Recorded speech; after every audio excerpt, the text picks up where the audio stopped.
যতই পরিস্থিতি খারাপ হোক না কেন এই তিনটি জায়গায় স্ত্রীকে কখনোই একা ছাড়বেন না, না হলে ঘটতে পারে অনেক বড় বিপদ। অনেক আগেকার কথা, এক ব্যবসায়ী এবং তার স্ত্রী ব্যবসার কোনো কাজে নিজেদের রাজ্য থেকে অন্য একটি রাজ্যে যাচ্ছিলেন। যখনই তারা অন্য রাজ্যের সীমানায় পৌঁছালেন তখনই কিছু ডাকাতের সঙ্গে তাদের দেখা হয়। সেই ডাকাতরা ব্যবসায়ী এবং তার স্ত্রীর কাছে যা কিছু ছিল সবকিছু লুট করে নিয়ে যায়। এইভাবে ডাকাতরা ব্যবসায়ী এবং তার স্ত্রীকে ভিক্ষুক বানিয়ে রেখে চলে গেল। ডাকাতরা তো চলে গেল, কিন্তু ব্যবসায়ী ও তার স্ত্রী একেবারে নিঃস্ব হয়ে দুশ্চিন্তায় পড়ে গেলেন। ভাবতে লাগলেন, এখন কি করব? অচেনা শহর, অচেনা মানুষ। এমন পরিস্থিতিতে তাদের অবস্থা আরো খারাপ হয়ে গেল, কারণ এই অচেনা শহরে অর্থই সবকিছু। ব্যবসায়ী তার স্ত্রীকে নিয়ে অচেনা শহরের দিকে এগোতে লাগলেন। তাদের মনে চিন্তা ঘুরছিল, এখন ব্যবসা করবে কিভাবে। এই চিন্তায় বিভোর হয়ে তারা শহরের বাইরে সাধু বাবার একটি কুটির দেখতে পেল। ব্যবসায়ী তার স্ত্রীকে নিয়ে সেই কুটিরের দিকে চলে গেলেন। কুটিরে পৌঁছানোর পর তারা দেখলেন এক সাধু মহারাজ একটি গাছের নিচে বসে তার শিষ্যদের উপদেশ দিচ্ছেন।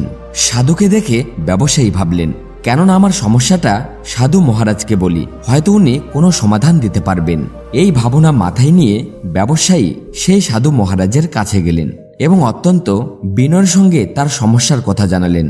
তিনি বললেন, মহারাজ, যদি কোনোভাবে আপনি আমার স্ত্রীকে কারোর কাছে বন্ধক রেখে আমাকে কিছু অর্থ জোগাড় করে দিতে পারেন তবে আমি চিরকৃতজ্ঞ থাকব। ব্যবসায়ীর কথা শুনে সাধু তার প্রতি সহানুভূতিশীল হলেন এবং তাকে নিজের পরিচিত এক ধনী ব্যবসায়ীর কথা জানালেন আর তাকে সেই ধনী ব্যবসায়ীর কাছে যাওয়ার জন্য পরামর্শ দিলেন। ব্যবসায়ী তার স্ত্রীকে নিয়ে সেই ধনী ব্যবসায়ীর কাছে গেলেন এবং তাকে হাতজোড় করে বললেন, শেঠজি, আমার কিছু অর্থের প্রয়োজন। আমার কাছে বন্ধক রাখার মতো আর কিছুই নেই, কেবল আমার স্ত্রী। আপনি আমার স্ত্রীকে বন্ধক রেখে আমাকে কিছু টাকা দিন। আমি সেই টাকায় ব্যবসা করে খুব শীঘ্রই আপনার পুরো অর্থ সুদ সহকারে আপনাকে ফেরত দেব এবং আমার স্ত্রীকে আপনার কাছে থেকে মুক্ত করব। ততদিন আমার স্ত্রী আপনার দেওয়া অর্থের জন্য বন্ধক থাকবে। ব্যবসায়ীর কথা শুনে শেঠ রাজি হয়ে গেলেন। তিনি ব্যবসায়ীকে টাকা দিলেন এবং তার বিনিময়ে ব্যবসায়ীর স্ত্রীকে নিজের কাছে বন্ধক রাখলেন। ব্যবসায়ী তার স্ত্রীকে সেই শেঠের কাছে রেখে কিছু টাকা ঋণ নিয়ে ব্যবসা করার জন্য রওনা হলেন। তিনি সেই টাকায় শস্যর ব্যবসা শুরু করলেন। ব্যবসায়ী কৃষকদের থেকে কম দামে শস্য কিনতেন এবং অন্য প্রয়োজনীয় কৃষকদের কাছে তা বেশি দামে বিক্রি করতেন। এইভাবে ব্যবসায়ী খুব অল্প সময়ের মধ্যেই প্রচুর অর্থ উপার্জন করলেন এবং 1 বছর পরে অর্থাৎ 12 মাস পর ব্যবসায়ী আবার সেই শহরে ফিরে এলেন যেখানে তিনি তার স্ত্রীকে বন্ধক রেখেছিলেন। ব্যবসায়ী শহরে ফিরে সোজা সেই শেঠের কাছে গেলেন এবং বললেন, শেঠজি, দয়া করে আপনার হিসাব করে নিন এবং আমার থেকে আপনার টাকা নিয়ে আমার স্ত্রীকে আমাকে ফিরিয়ে দিন। এটা শুনে শেঠ বললেন, ভাই, আমি তোমাকে কিভাবে যে বলবো। আজ থেকে প্রায় 2 মাস আগের কথা, তোমার স্ত্রী হঠাৎ করে খুব অসুস্থ হয়ে পড়লেন এবং সেই অসুস্থতার কারণে তার মৃত্যু হয়েছে। আমি তোমার স্ত্রীর অনেক চিকিৎসা করিয়েছি, সর্বোচ্চ দক্ষ বৈদ্যদের দেখিয়েছি, কিন্তু তবুও তাকে বাঁচাতে পারিনি। শেঠের মুখ থেকে এই কথা শুনে ব্যবসায়ী খুবই দুঃখিত হলেন। কিছুক্ষণ শোক করে নিজেকে সামলে নিয়ে তিনি বললেন, শেঠজি, যা হওয়ার ছিল তা তো হয়ে গেছে। হয়তো আমার ভাগ্যে এমনটাই লেখা ছিল। তবুও দয়া করে আপনি আপনার টাকা নিয়ে নিন, যাতে অন্তত আমার এই সন্তুষ্টি হয় যে আমি আমার ঋণ শোধ করেছি এবং আমার স্ত্রীকে বন্ধক রাখার লজ্জা থেকে নিজেকে মুক্ত করতে পেরেছি। ব্যবসায়ীর কথা শুনে শেঠ বললেন, না ভাই, এখন আমি তোমার থেকে সেই টাকা কিভাবে নিতে পারি? তোমার স্ত্রী তো আর নেই, আমি সেই টাকার দাবি আর করতে পারি না। যখন আমি তোমার অমানতি তোমাকে ফিরিয়ে দিতে পারছি না, তখন তোমার ঋণ ফেরত নেওয়ারও কোনো অধিকার নেই আমার। ব্যবসায়ী বারবার অনুরোধ করলেন শেঠকে তার টাকা নিতে, কিন্তু শেঠ রাজি হলেন না।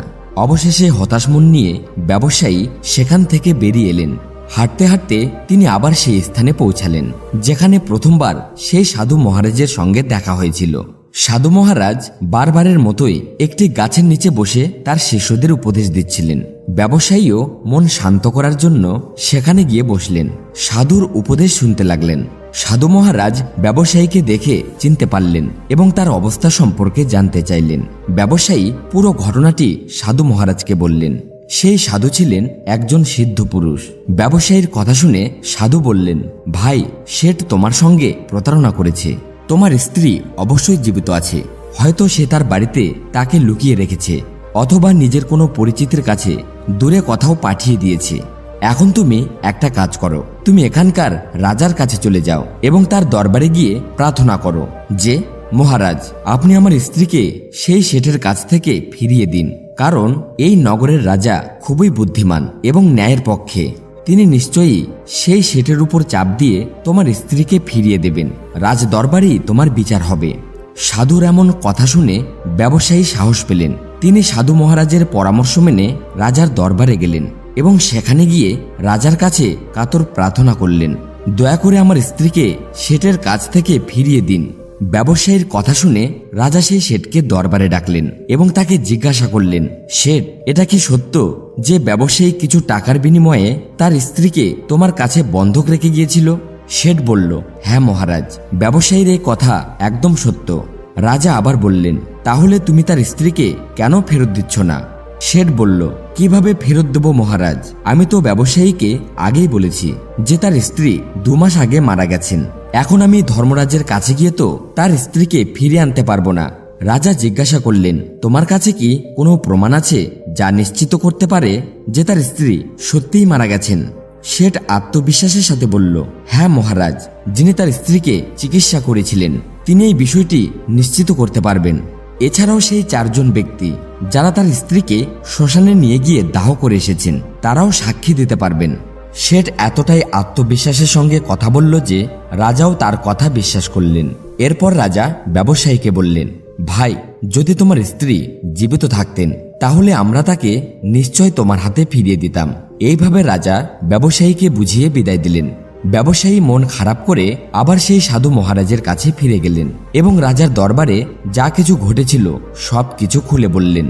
সব শুনে জ্ঞানী মহারাজ বললেন, আমি ভাবিনি যে রাজা এতটাই বুদ্ধিহীন হতে পারেন।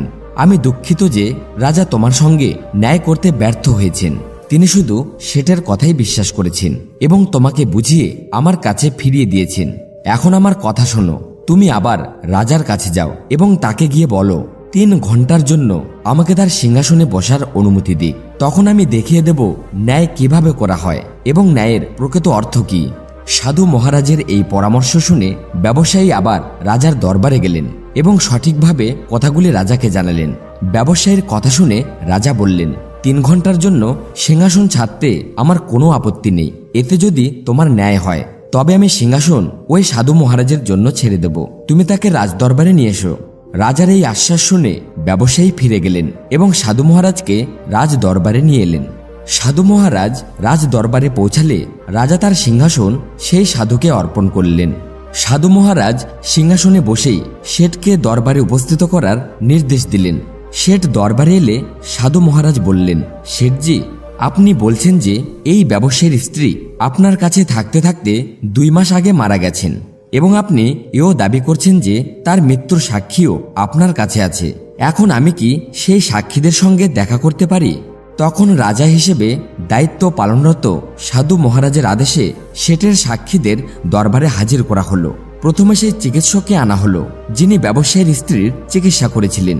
সাধু মহারাজ চিকিৎসকের দিকে তাকিয়ে জিজ্ঞেস করলেন, কেন ভাই, তুমি কি এই ব্যবসায়ীর স্ত্রীর চিকিৎসা করেছিলে?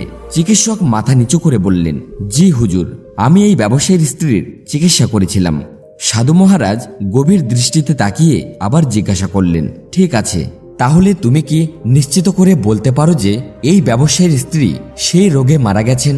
আচ্ছা বলো তো, তুমি কি ব্যবসায়ীর স্ত্রীর চিকিৎসা করতে শেঠের বাড়ি যেতে, নাকি শেঠ নিজেই তোমার কাছে আসতো চিকিৎসা নিতে? রাজা হিসেবে বসে থাকা সাধু মহারাজের কথা শুনে চিকিৎসক উত্তর দিলেন, মহারাজ, শেঠজি নিজে এসে আমার বাড়ি থেকে ওষুধ নিয়ে যেতেন। সাধু মহারাজ বললেন, মানে তুমি নিশ্চিত করে বলতে পারো না যে শেঠ ব্যবসায়ীর স্ত্রীর জন্যই ওষুধ নিয়ে যেতেন নাকি অন্য কারোর জন্য? চিকিৎসক একটু সংকোচ করে বললেন, হ্যাঁ মহারাজ, আমি নিশ্চিত করে বলতে পারি না শেঠ ওষুধটি ঠিক কার জন্য নিয়ে যেতেন, তবে শেঠজি আমার কাছে ওষুধ নিয়ে যেতেন। সাধু মহারাজ তার কথায় মন্তব্য করলেন, তাহলে এর মানে হলো তুমি রোগীকে দেখার আগেই ওষুধ দিয়ে দিচ্ছিলে। এটা খুবই গুরুতর বিষয়। তুমি ওষুধের জায়গায় যে কোনো লোককে বিষও দিয়ে দিতে পারো এবং হতেও পারে তোমার দেওয়া বিষের কারণেই ব্যবসায়ীর স্ত্রীর মৃত্যু হয়েছে। সাধুর এই কথা শুনে চিকিৎসকের মুখ ফ্যাকাশে হয়ে গেল। এবং সে ভয় পেয়ে বলল, না হুজুর, এমন কখনোই হতে পারে না। আমি তো কখনোই আমার রোগীকে ওষুধের বদলে বিষ দেব না। এর ফলে তো আমার মান সম্মান ধুলোয় মিশে যাবে। চিকিৎসকের কথা শুনে সাধু মহারাজ বললেন, এখন তো তুমি এমনই বলবে। আমি তোমাকে তোমার কাজের প্রতি গাফিলতি এবং একজন রোগীর জীবনের সঙ্গে খেলা করার অপরাধে 50টি বেকরাঘাত করার আদেশ দিতে যাচ্ছি। এখন তুমি ভেবে দেখো, তুমি সত্য বলবে নাকি আমি সৈন্যদের আদেশ দেব তোমাকে বন্দি করার।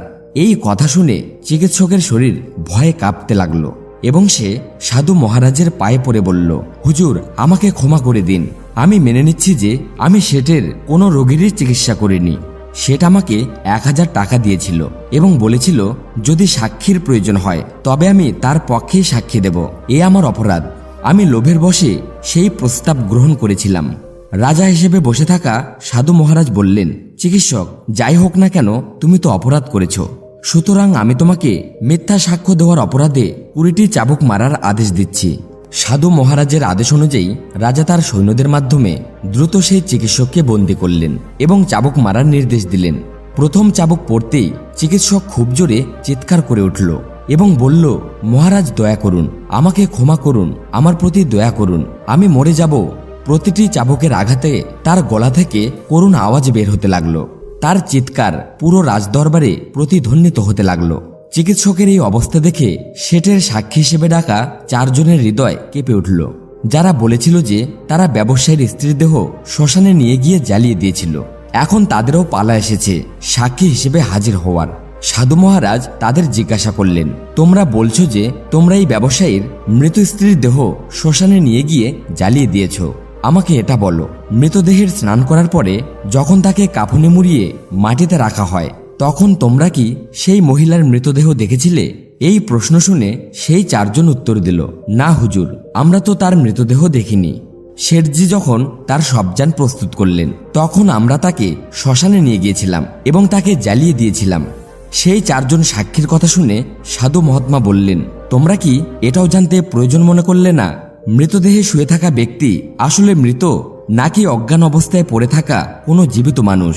এমনও তো হতে পারে কোনো বিষাক্ত পদার্থে অজ্ঞান হয়ে পড়া একজন জীবিত মানুষকে তোমরা শ্মশানে নিয়ে গিয়ে জ্বালিয়ে দিয়েছ। এটিও একটি অত্যন্ত গুরুতর অপরাধ। এর জন্য তোমাদের মৃত্যুদণ্ড হতে পারে।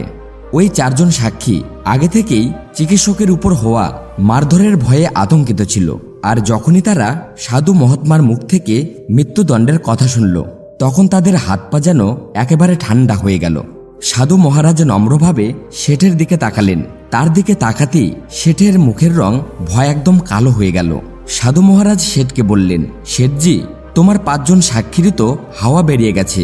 এবার তুমি বলো, যদি কোনো মহিলার ইচ্ছার বিরুদ্ধে তাকে জোর করে বাড়িতে রাখা হয় এবং তার সঙ্গে বিশ্বাসঘাতকতা করা হয় তাহলে তুমি কি ধরনের শাস্তি পেতে পারো?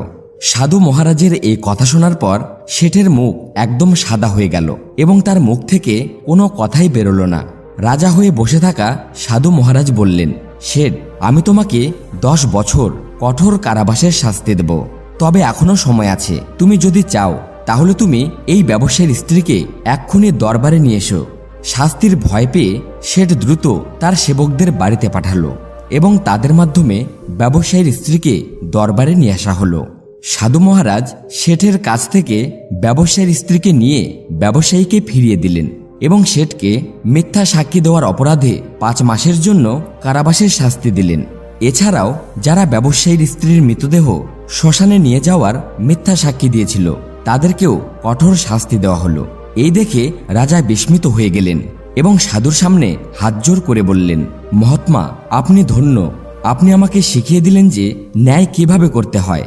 রাজার কথা শুনে সাধু মহারাজ বললেন, রাজন, আমার 3টি কথা চিরকাল মনে রাখবেন। কখনোই 3টি জায়গায় আপনি আপনার স্ত্রীকে একা ছাড়বেন না। এখন আমি সেই 3টি জায়গার বিষয়ে আপনাকে জানাচ্ছি।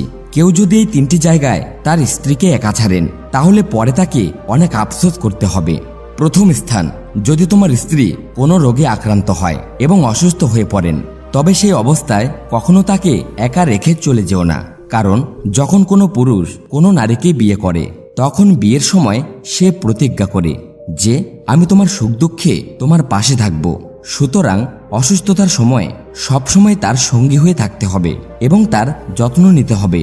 যেমন স্ত্রীর কর্তব্য হলো তার স্বামীর সেবা করা, তেমনি স্বামীরও কর্তব্য হলো তার স্ত্রীর সেবায় সদা প্রস্তুত থাকা। এটি তোমার কর্তব্য এবং সুখী জীবন পাওয়ার মূল মন্ত্র। দ্বিতীয় স্থান, যদি তোমার স্ত্রী নির্দোষ হয় এবং কেউ তার উপর মিথ্যা অভিযোগ তোলে, তবে সেই অবস্থায় তোমার উচিত সবসময় তার পাশে দাঁড়ানো। কারণ একটি মেয়ে তার বাবা মায়ের বাড়ি ছেড়ে আসে এই আশায় যে তার স্বামী তার অনুভূতিগুলো বুঝবে এবং সব পরিস্থিতিতে তার পাশে দাঁড়াবে। সেই জন্য যদি পৃথিবী তাকে মিথ্যা দোষারোপ করে, তাহলে আপনাকে আপনার স্ত্রীকে সঙ্গে রাখতে হবে। এমন সময়ে তাকে কখনো একা ছেড়ে যাবেন না। যদি কখনো এমন পরিস্থিতি আসে, তাহলে আপনাকে আপনার স্ত্রীর কাছে গিয়ে বলতে হবে, তুমি একদম চিন্তা করো না, আমি তোমার সঙ্গে আছি। তৃতীয় স্থান, কখনো ভুল করেও আপনি আপনার স্ত্রীকে অপর পুরুষের কাছে একা ছেড়ে যাবেন না। সে আপনার বন্ধু হোক, আত্মীয় হোক বা আপনার সৎ ভাই হোক না কেন, কোনো পরিস্থিতিতেই আপনার স্ত্রীকে অন্য পুরুষের সঙ্গে একা ছেড়ে দেওয়া উচিত নয়। কারণ আজকের দিনে কারোর উপর কোনো বিশ্বাস রাখা যায় না। কে কখন কিভাবে কার সঙ্গে প্রতারণা করবে তা বলা যায় না। সুতরাং কখনো ভুল করেও আপনার স্ত্রীকে অন্য কোনো পুরুষের সঙ্গে একা ছেড়ে দেবেন না। বন্ধুরা, আশা করি আমাদের এই গল্প আপনাদের ভালো লেগেছে। যদি গল্পটি ভালো লেগে থাকে তাহলে দয়া করে ভিডিওটি লাইক করুন এবং আমাদের চ্যানেলটি সাবস্ক্রাইব করুন। আর কমেন্ট বক্সে পুরো শ্রদ্ধার সাথে লিখুন হরে কৃষ্ণ। গল্পটি শেষ পর্যন্ত দেখার জন্য আপনাদেরকে অসংখ্য ধন্যবাদ।